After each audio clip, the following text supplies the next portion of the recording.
Ontel roda telu ki dicurke. Buang, diobong, dilagar. Malah nek perlu wesine kilokke ning glithikan kono. Tak tukokke ning negaraku Ngaljasangir kono arane Fortuner wernane putih. Tak tukokke mobil kuwi Semar. Watone apa? Watone kowe gelem tak boyong ning negaraku Ngaljasangir, kowe dadi serana walayaning praja negara Ngaljasangir sing ketaman Pagebluk. Gelem ya Semar? Please gelem. Nek kowe gelem mulya uripmu. Kowe njaluk kowe bali saka negaraku Ngaljasangir, omahmu wis apik. Omahmu sing kaya jedeng kaya kamar mandiku wis ambruk. Kendaraanmu sepeda roda 3 kuwi wis ilang. Wis ganti Fortuner roda 4 solar matic. Aja kesusu, aja selak kemudu-kudu. Iki wis yahene iki mongko engko waloyong kolemu gak jam pira engko, Sakarepmu lemu arep adum wektu. Lho. Ayo wis gak iki dirampungke lek do rembukan. Sidane Sinuwun Kresna ki arep nyorek jadwalmu tanggal pira? Acarane apa? Wigatine apa le rawuh ning Karangkadempel iki? Nuwun sewu sinuwun. Damel kejet ora sing manahipun Semar, sengkan-sengkan dantan pepepoyan. Rawuhipun Sinuwun Ndrawati wonten padukuhan Karangkabulutan. Kula nyadong dawuh. Sakmangke keparenga kawedarna ingkang sejati, kula tak nganglungke jangga nilingke karna mastuti sabda tama dawuh pangandikanipun Sinuwun Ndrawati nggih Sinuwun Kresna. Menapa dene Sinuwun Baladewa?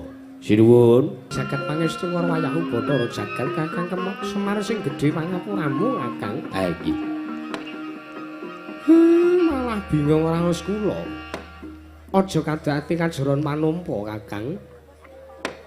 Sartane aja gurawalan maneh Kakang Nayantaka jernyatane anane Kresna. Sono ning Karangkadempel iki mung arep nanjake bab perkara para Pandhawa. Ingkang rikala semana nata Ndrawati ya aku Kresna kelawan Kaka Prabu ing Mandura. Wis prapta sarta wis tetinjo kahananing praja negara Ngendraprasta wondene sakmengko. Teka negara Ngendraprasta suwung sartane kumplang ora ana Pandhawa ingkang ngrenggani. Jebul tinemune bareng tak titik kahananing kepadukan Karangkadempel iki para Pandhawa mapane ning kene Kakang Semar. Sejatine arep duwe gawe apa? Sartane para Pandhawa duwe wigati apa? Teka sakmengko prapta. Ana ing padukuhan Karangkadempel ana ngarsane Kakang Semar Badrana ya Kakang. Ya Kakang Nayantaka ya. Gawe kaget rasane atine Baladewa. Ing atase ora adat sabene para Pandhawa mapan prapta ning Karangkadempel. Mesti pendak-pendak perangane Pandhawa ingkang prapta ning Karangkadempel kuwi mesti mung Janaka. Merga pancen Janaka kuwi ingkang tansah ngambi-ngambingi lakune ora oleh kejaba mung Kakang Nayantaka sak atmajamu. Ning lha kok iki dadi Pandhawa komplit 5 cacahe ora godhang. Mapan ning padukuhan Karangkadempel iki wigatine apa Kakang Semar? Nggih. Ampun kaget sinuwun. Nek kula matur sampean ampun duka, ampun nggadahi raos sing kepripun-kepripun. Jernyatane kula namung matur nampa wontenipun, kula mung minangka lidah sinambung saking mangandikanipun Sinuwun Prabu Puntadewa. Bilih kalenggan sakmangke sampun wonten Sabta Wari utawi sampun wonten seminggu. Para Pandhawa menika sami cumandhuk mapan. Lenggah wonten padukuhan Karangkadempel. Lajeng mesti kemawon tuwuh tandha pitaken. Salabeting manahipun Gusti kula Ndrawati punapi ingkang dados darunanipun. Wondene para Pandhawa mapan wonten ing Karangkadempel sakamangka sampun ganep Saptawari kalenggan sakmangke. Miturut ngendikanipun Sinuwun Puntadewa. Para Pandhawa badhe miwiti mbangun negari Ngamarta. Merga negari Ngamarta tilem panjenenganipun. Mula ajeng dibangunkan Ngaten. Para Pandhawa menika badhe miwiti anggenipun mbangun negari Ngamarta. Merga napa? Negara Ngamarta sakniki morile pun rusak. Pakartine para kawula pun bosak-baseh mboten kantenan. Ana nayaka wani nglindes kawula cilik nggih nembe teng Ngamarta. Mula niku sing ajeng didandani niku sing ajeng dibangun. Tur melih mboten mung niku, tesih kathah malih kawontenan wonten ing negari Ngamarta ingkang pun rusak. Pramila ngantos sami lalu para Pandhawa linggar saking negari Ngamarta tumuli manjing wonten ing Karang Kadempel. Merga miturut ngendikanipun Sinuwun Prabu Darmakusuma, para Pandhawa badhe ayem, para Pandhawa badhe jenjem lan tentrem menawi lenggah sarta mapan teng Pedukuhan Karang Kadempel. Ning kula nggih pun matur. Kula pun matur. Nek Pandhawa gangsal niku judheg sartane dedreg menggalih kawontenaning negara, nggih Pandhawa niku ampun enak-enak kepenak dhewe. Dumeh Pandhawa tentrem mapan ing Karang Kadempel, terus Pandhawa ora gelem bali ngesuwi sangjaning para kawula teng negara Ngamarta. Niku sing ajeng kula dandani, niku sing ajeng dibangun dening para Pandhawa sinuwun.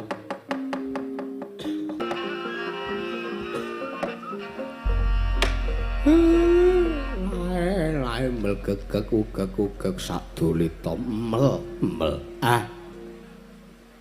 Lah kok saya kaget, saya mrene kahanane Semar kok kaya-kaya wong.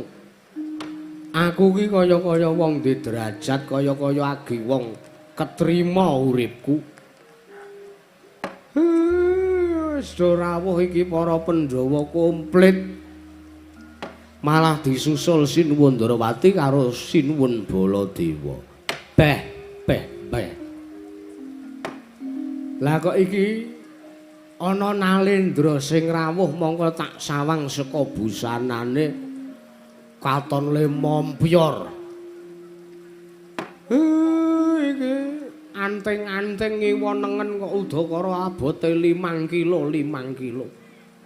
Mongko emas kabeh edan-edan. Bagong. Mula, Pak. Iki sapa? Apa iki balamu apa iki kancamu? Mendah. Mendah piye? Mendah aku wis ora kere nek ndek kanca sugih kaya ngono kowe. Merga bendinane wis tak plekotho, tak jaluki dik. Bendinane tak utangi ning ora tak saur. Aku ndek kanca kere ku tak utangi ya seprene rong tak saur. Lah iki sapa? Ambuh. Sasat retiyang ana wis tak omongi ning praya. Monggo, heeh ta. Prayogane ditimbali, didangu. Sowane kuwi saka negara ngendi sapa jejuluke aku ora tau nek ndek kanca anak ratu kaya ngono kuwi ora ndek. Pol-pole kancaku ki pengendang utawa penyaran. Iya. Oh iya Dik, penjai bong. Iya, kok ndek kanca penjai bong agi kelegan atine alias Sidra. Nuwun sewu sinuwun. Damel kejot rangsing manahipun kang abdipun Semar Badranaya. Sakrawuhipun kula ngaturaken kasugengan saha paduka menika Nalendra saking pundi? Sinten jejulukipun Kisana? Ya jagat pangestu Raja Bathara jagat. Wah, dalah.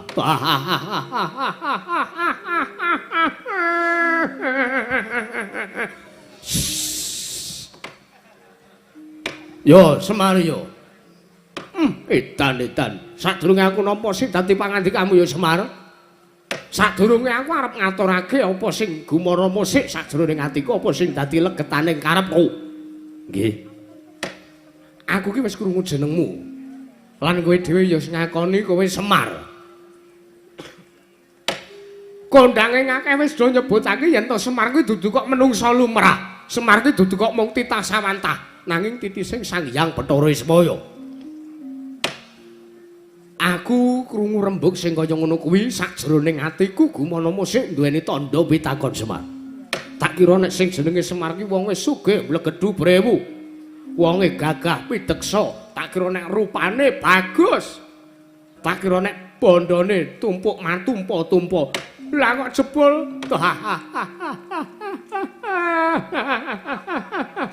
Kayak iki kere to kowe iki Semar. Tak kira nek kowe iki wonge bagus, tak kira nek kowe iki sugih, jebul omahmu kowe. Iki pendopo kok kaya cakruk. Kok sik kae sing ngene mburi pendopo kaya omahmu ya, Kaya omahmu Semar. Pangestunipun inggih nggih niku gubuk kula niku omah kula. Omah kok kaya kamar mandi Semar. Wah. Bloko wae aku ora iso ngempet guyu roh kananmu Semar. Tak kira nek kowe iki bagus, tak kira nek kowe iki gagah pideksa. Lah kok jebul timune wujudanmu kaya buldog. Nggih kaya ngeten iki napa wontene kanane Semar. Wis ora apa-apa. Sing nyatani jagat ngundangake. Pripun? Jagat ngundangake. Gusti kuwi ngangkat derajate wong sing duweni kekurangan. Gusti kuwi ngangkat derajate sing nuwun sewu. Dheweke ndek kekurangan babakan rupa, nanging perkara batin mesti merantasi. Lah nek wis sudi mestani karo aku Semar.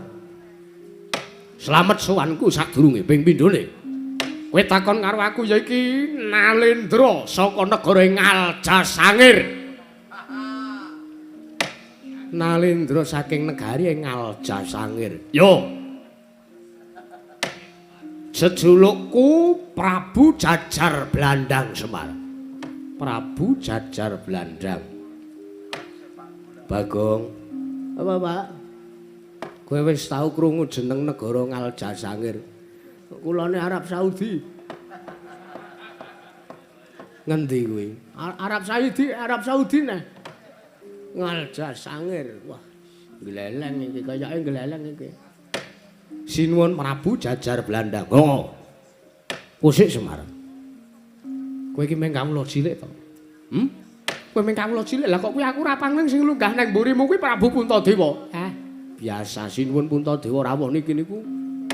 Rawuh teng Karang Kadempel niku pun biasa wong niki kecilik sing momong kula. Yo, aku ora maido. Iki tak sawang sing lenggah ning mburiku kuwi ratu pawakane ireng trunceng. Cemani. Nek mesem ketok untune tok sing putih, iki rak Prabu Kresna to iki. Anggih niku sinuwun Ndarawati Prabu Kresna. Yo. Sing gagah piteksa ning mburimu kuwi ya senajan to ireng. Kuwi rak Raden Werkudara. Ha ngene niki Raden Werkudara nggih Ndara Werkudara.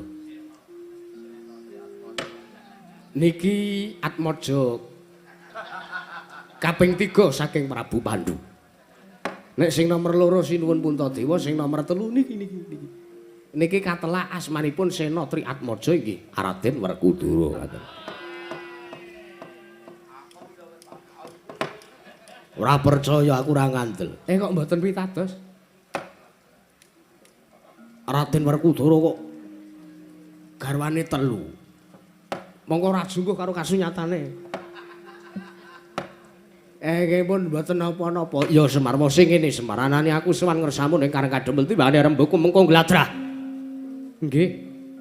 Mergo ngelingi aku ki nek karo wong elek iki aku ki awakku terus ngrasa gatel-gatel. Aku nek karo wong elek ki alergi aku. Nggih. Aku alergi tenan karo wong elek. Mulane ning negaraku Ngaljasangir ning keraton kono ora ana kaca mergo aku alergi karo wong elek. Pun alergi karo awake dhewe. Wong sing rembug ngene. Negaraku ing Ngaljasangir iki wis ana 3 candra. Ari kalunggan sak mengko. Ketaman Pagebluk, Ketaman Welaking Dewa Semar. Kaya-kaya negaraku ing Ngaljasangir iki kaya-kaya wis ora ana pengarep-arep urip meneh. Sebabe apa? Akeh sanjane para kawula dase ing esuk lara sore ketiwasan, sore lara esuk mutar. Akeh kedadeane. Malah tetandurane para kawula padha tumpes entek. Mergo dipangan ama, dipangan karo wereng. Nganti bingung rasane para kawula aku ing negara Ngaljasangir. Aku kepiye lek arep gawe srana Waloya lan Srana sadaring praja negaraku ing Aljasangir. Malah kowe sentuk sih wilasaning dewa. Merga sangka judheg sartane sangka cumpenatine sarta pamanggih lan pikire Prabu Jajar Blandang. Aku tumuli manekung puja-puji. Aku njaluk ana ngersaning dewa ben aku diparingi katrangan. Lah kok jebul timune aku diparingi dawuh karo dewa, dewa paring wangsit karo Prabu Jajar Blandang. Nalendra ing Aljasangir supayane aku prapta, supayane aku sowan ngersaning Semar Badranaya. Semar, aku bantunen Semar. Aku bantunen aku paring ana senjata pitulung. Mesakno kananing para kawula ning praja negaraku Aljasangir. Kowe gelem tak boyong ning negaraku Aljasangir, Semar. Ora ketang terus kedheping paningal nuruti sartane nyandikane apa sing dadi dawuhing dewa. Dewa paring dawuh negaraku bakal waloya nirmala temajati. Jati katemban waloya yen to ora ketang tulung kedheping peninggal. Ora ketang sawetara wektu kowe mapan ing negaraku ing praja negara Aljasangir. Gelem ya Semar? Tulung aku njaluk karo kowe. Gelem kowe tak boyong ning negaraku Aljasangir. Kowe arep njaluk apa? Kowe arep njaluk bebana apa? Kowe arep njaluk opah apa? Tak pinangkani waton kowe ora njaluk tumurune lintang lan rembulan. Malah nek perlu omahmu kae sekaya kamar mandi kae dimbrukke. Dimbrukke Semar. Tak bedah omahmu. Sing kaya kamar mandi kae dimbrukke. Kowe tak gaweke omah sing magrong-magrong, tak papanke ning sak pinggiring ring rut. Tak papanke ning sak pinggiring ring rut. Kaya omahe Bu Sulis. Waton kowe gelem tak boyong ning negaraku. Omahmu sing kaya kamar mandi ki dimbrukke. Tak gek omah sing magrong-magrong ning pinggiring rut kaya omahe Bu Sulis. Kendaraanmu kuwi sepeda roda 3 kuwi. Ontel roda 3 kuwi dijurke. Buang, diobong, dilagar. Malah nek perlu wesine kilokke ning glithikan kono. Tak tukokke ning negaraku Aljasangir kono arane Fortuner wernane putih. Tak tukokke mobil wis Semar. Watone apa? Watone kowe gelem tak boyong ning negaraku Aljasangir, kowe dadi sarana walayaning praja negara Aljasangir sing ketaman pagebluk. Gelem ya Semar? Please gelem. Nek kowe gelem mulya uripmu. Kowe njaluk kowe bali saka negaraku Aljasangir, omahmu wis apik. Omahmu sing kaya jedeng kaya kamar mandi kuwi wis ambruk. Kendaraanmu sepeda roda 3 kuwi wis ilang. Wis ganti Fortuner roda 4 solar matic. Tanpa gigi. Lho. Kowe tak gawani dhuwit 3 karung. Dhuwit 3 karung kuwi iso tok nggo urip tekan kiamat, kowe ora usah mangan apa-apa. Kowe nyanding dhuwit 3 karung kowe wis iso urip. Watone apa? Watone kon gelem tak boyong ning negaraku ing Aljasangir. Muni yo. Nuwun sewu, nuwun sewu. Kaget. Sepisan kula seneng. Merga kula arep diparingi bebungah sing kaya ngoten. Ning nuwun sewu lho sinuwun Prabu Jajar Blandang. Piye? Kula niku ora sah sampeyan paringi omah sing magrong-magrong, ora sah mapan teng pinggiring rut. Kula niku mapan teng mriki mawon kula pun remen, kula mapan teng mriki mawon kula pun seneng. Ning rak ya murih. Nggih, kula mangertos. Kula pun tanggap, kula iso mbedake. Kula numpak pit rodone 3 niki mawon kula pun syukur.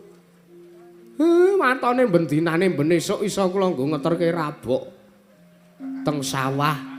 Sorene iso kula nggih muat pakan kalanjana. Kula niku pun ayem, kula pun jenjem. Jare kowe iki melu Pandhawa wis mataun-taun, lah kok omahmu kanane sing kaya ngene. Pendapamu iki pendhapa kok ukuran 3 meter ping semeter iki. Pendhapa apa-apa skamling iki Semar. Ha nggih nembe gaduk kula nembe sementen. Kowe gelem mengke riyen. Kula tak mangsuli sing dadi pangandikanipun Sinuwun Prabu ing Aljasangir Gusti kula Sinuwun Prabu Jajar Blandang. Sepisan Semar niku ora sulap karo kahanan buruk bono picis. Bondo donya derajat pangkat kang sarta panguwasa. Merga kula mikir ngeten. Nek kula dadi wong sugih, nek kula dadi wong sing ketrima ketara lan ketari niku rekoso uripe Semar. Sebab napa? Dadi wong sugih niku ya ora penak. Dadi wong kere, nek le kere kenemenen niku mboten penak. Dadi wong sugih, kesugihan niku nggih mboten penak. Malah mboten jenjem uripe, mboten ayem atine. Sabab napa?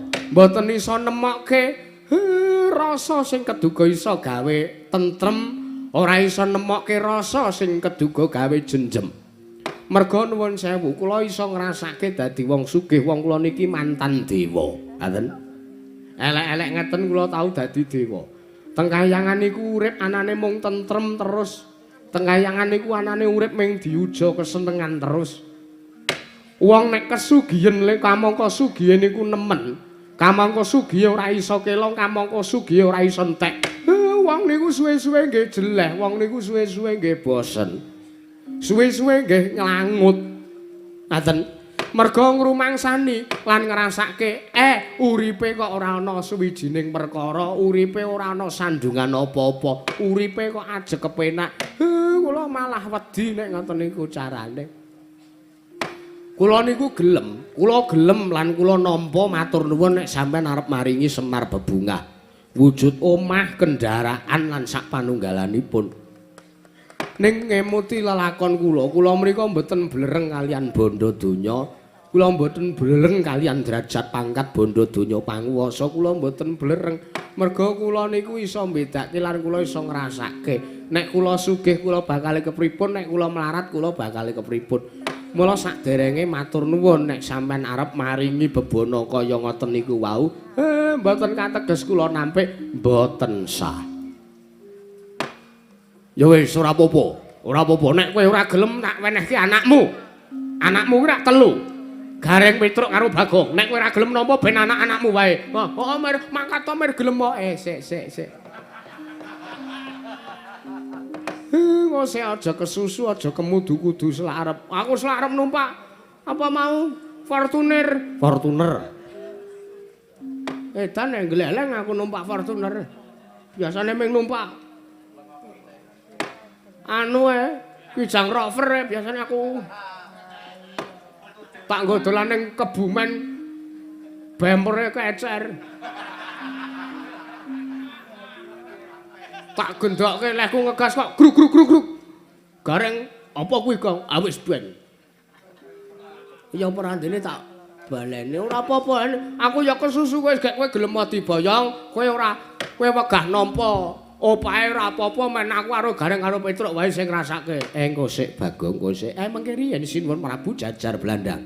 Semar kepiye? Kula ora kok teges ngilang-ilangke, kula kok ora teges sombong. Ora kok teges kula niku emoh minangkani sing dadi pamundhut lan dawuhipun Gusti kula ing Aljasangir.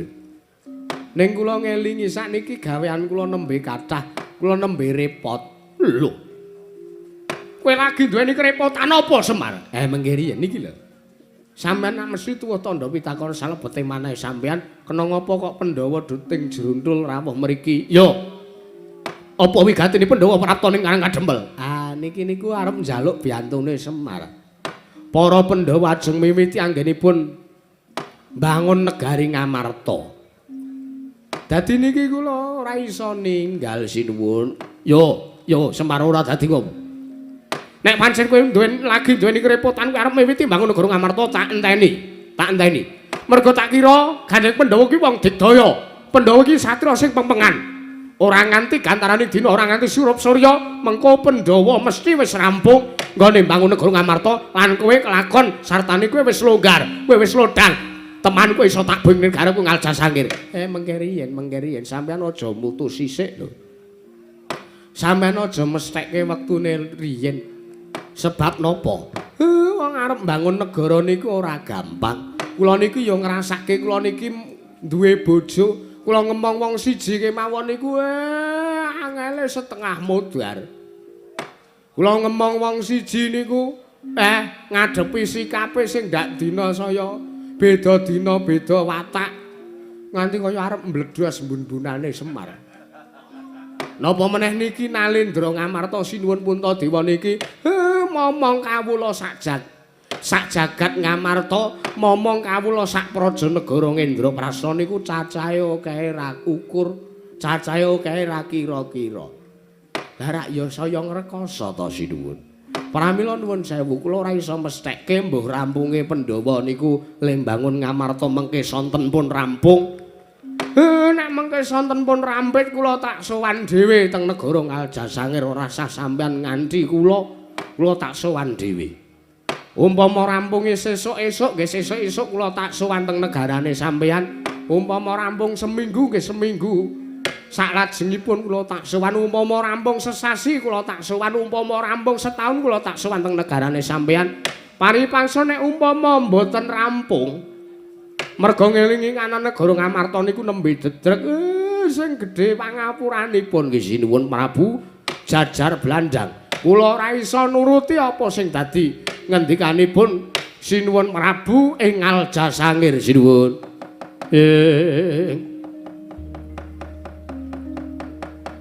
Kagyatri sang kapirang urinanggul kinempit-kempit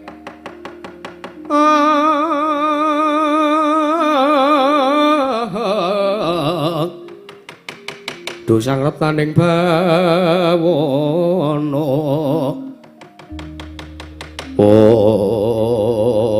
walah dalah yo jagat pangestu ora upun ora jagat yo Semar yo ning mengko dhisik Semar mau ning ngarep aku nampa aturmu yen to kowe matur kowe sago praptane negaraku ing Ngaljasangir tak kira ora nganti surup surya Pandhawa rampung lembangun negara Ngamarta.